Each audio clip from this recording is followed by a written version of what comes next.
Good morning प्यारे बच्चों। मैं मोहम्मद आरिफ आलम, क्लास 10th जीव विज्ञान और मानव आनुवंशिकी टॉपिक्स हम लोग पढ़ रहे हैं। और मानव आनुवंशिकी में हम लोग न्यूक्लिक अम्ल और डीएनए के बारे में हम लोग पढ़ चुके हैं।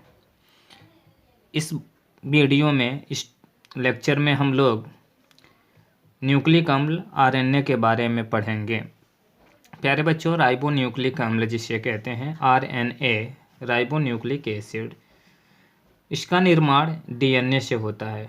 प्यारे बच्चों, आरएनए जो होता है वो डीएनए से ही बनता है।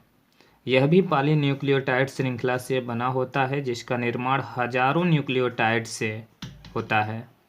आरएनए का न्यूक्लियोटाइड भी डीएनए जैसा ही होता है, परंतु यह निम्न बातों में डीएनए न्यूक्लियोटाइड से भिन्न होता है।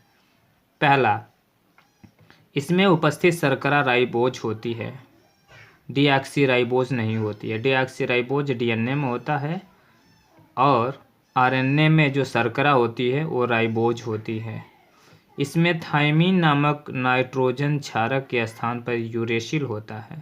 तो प्यारे बच्चों, उसमें थायमीन होता है और यहाँ थायमीन के जगह पर यूरेसिल होता है, नाइट्रोजन क्षारक।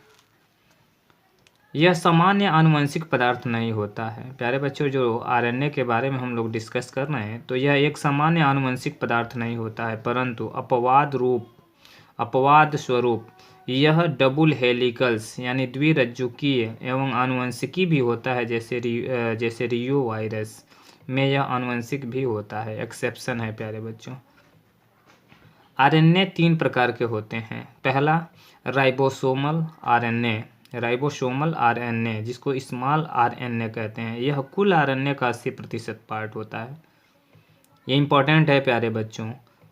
यह राइबोसोम में पाया जाता है और इसके लूप में नाइट्रोजन बेस परस्पर हाइड्रोजन बंध द्वारा जुड़े रहते हैं। इसको नोट करना है प्यारे बच्चों आप लोगों को। अगला जो है स्थानांतरण आरएनए जिसको टीआरएनए कहते हैं। यह कुल आरएनए का 15% भाग होता है। ये कोशिका द्रव्य में पाए जाते हैं और इनका मुख्य कार्य अमीनो अम्ल के अणुओं को पकड़कर राइबोसोम पर लाना है तथा संदेशवाहक आरएनए अणुओं की सहायता से इन्हें जोड़कर प्रोटीन संश्लेषण में सहायता करना होता है। कितना महत्वपूर्ण है प्यारे बच्चों, इसे भी नोट करेंगे आप।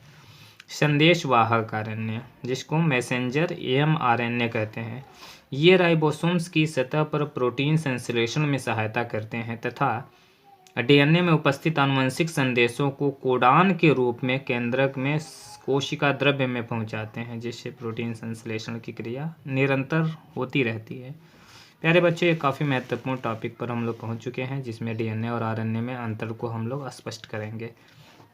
डीएनए और आरएनए। तो डीएनए एक आनुवंशिक पदार्थ होता है जो कोशिकाओं की समस्त क्रियाओं का नियंत्रण करते हैं, जबकि आरएनए यह कुछ विषाणुओं का ही आनुवंशिक पदार्थ होता है। अन्य प्राणियों में इसका कार्य कोशिका नियमन में डीएनए की सहायता करना होता है।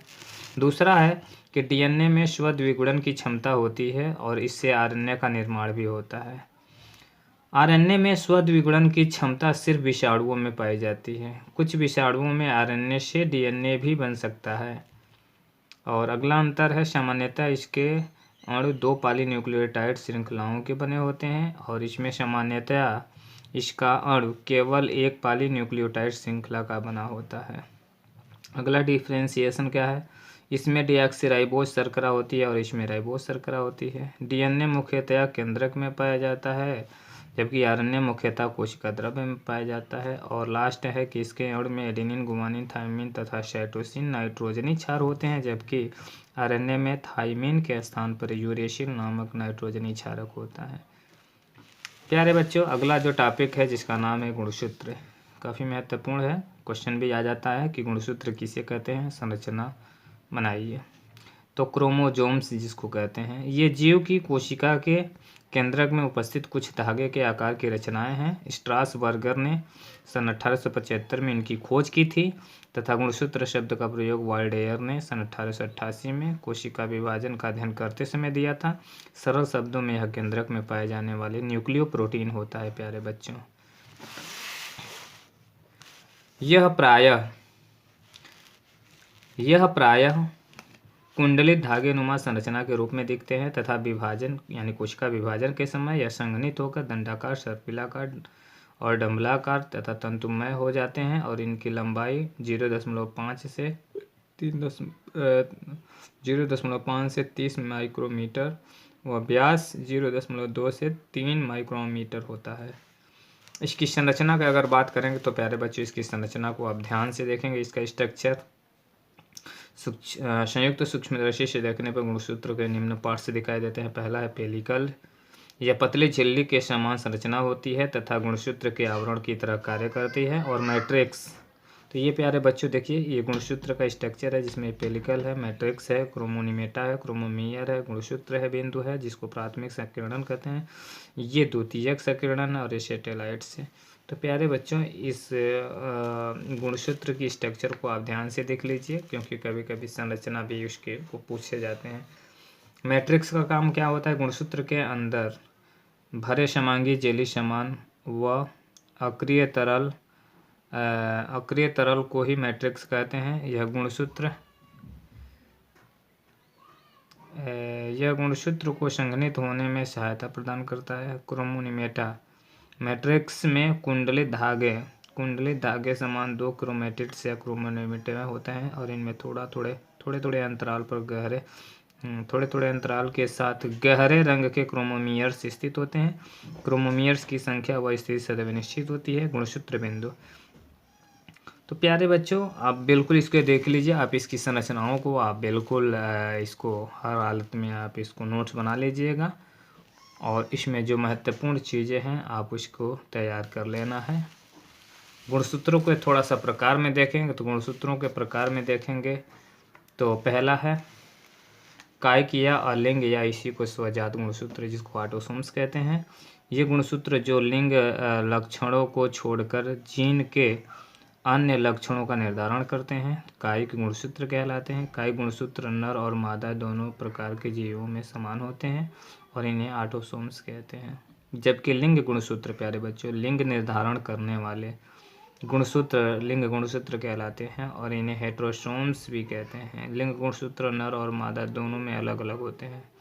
ये प्रायः एक्स और वाई गुणसूत्र कहलाते हैं। मनुष्य में लिंग निर्धारण इन्हीं गुणसूत्रों द्वारा होता है।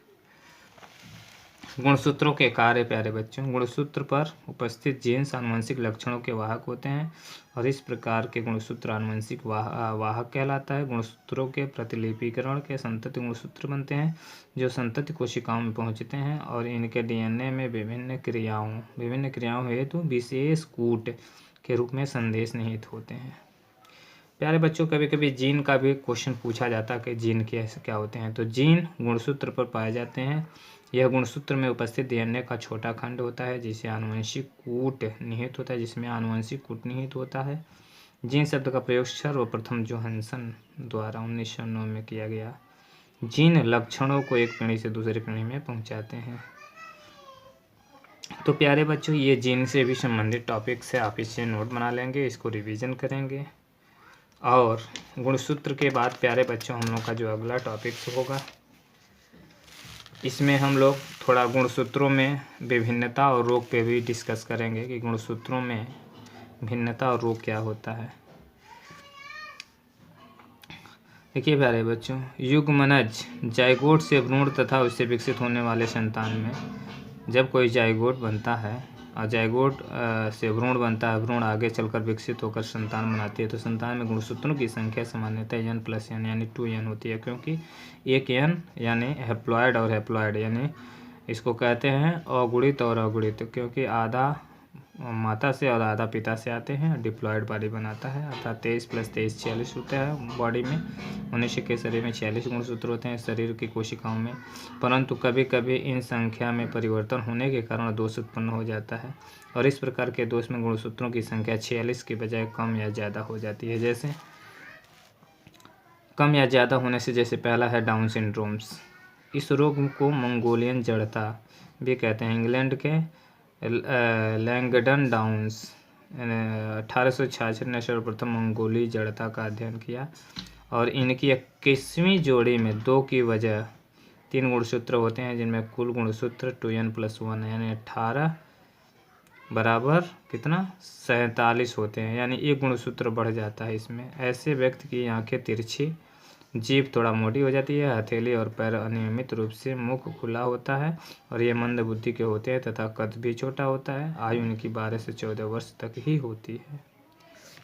एडवर्ड सिंड्रोम ये 18वें जोड़े में 2 की जगह 3 गुणसूत्र होने के कारण होता है और इन बच्चों में मानसिक व शारीरिक वृद्धि कम होती है। टर्नर सिंड्रोम्स अगला है।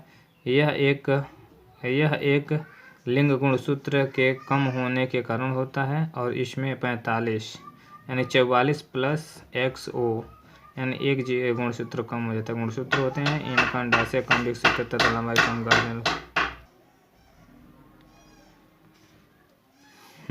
अंडाशय कम विकसित, लंबाई कम और गर्दन जाल युक्त तथा वक्ष चपटा होता है। और अगला है क्लाइनफेल्टर सिंड्रोम्स होते हैं। इसमें पीड़ित पुरुषों में एक या अधिक X गुणसूत्र बढ़ जाते हैं, यानी 44 प्लस XX होना चाहिए लेकिन एक गुणसूत्र बढ़ जाता है, यानी जो 46वें में लास्ट वाला पेयर होता है इसमें एक गुणसूत्र बढ़ जाता है, यानी 44 प्लस XXY यानी प्लस 44 प्लस XXXY आदि। इनमें वृषण अल्प विकसित हो जाता है। स्तन के समान रचनाओं की उपस्थिति, चेहरे तथा शरीर पर बालों की अल्प वृद्धि, शुक्राणु का न बनना अर्थात वंध्य, मस्तिष्क कम विकसित आदि लक्षण पाए जाते हैं। तो ये प्यारे बच्चे जो कुछ हम लोग पढ़े गुणसूत्र और गुणसूत्र से संबंधित ये डिजीज हम लोग पढ़े कि गुणसूत्रों की कमी हो जाने से, गुणसूत्रों की अधिकता हो जाने से किस किस प्रकार के ये डिजीज़ क्रिएट हो जाता है। तो प्यारे बच्चों इसे आप नोट्स ज़रूर बना लेंगे। अगले वीडियो में हम लोग प्यारे बच्चों लिंग निर्धारण के बारे में हम लोग डिस्कस करेंगे। Thank you.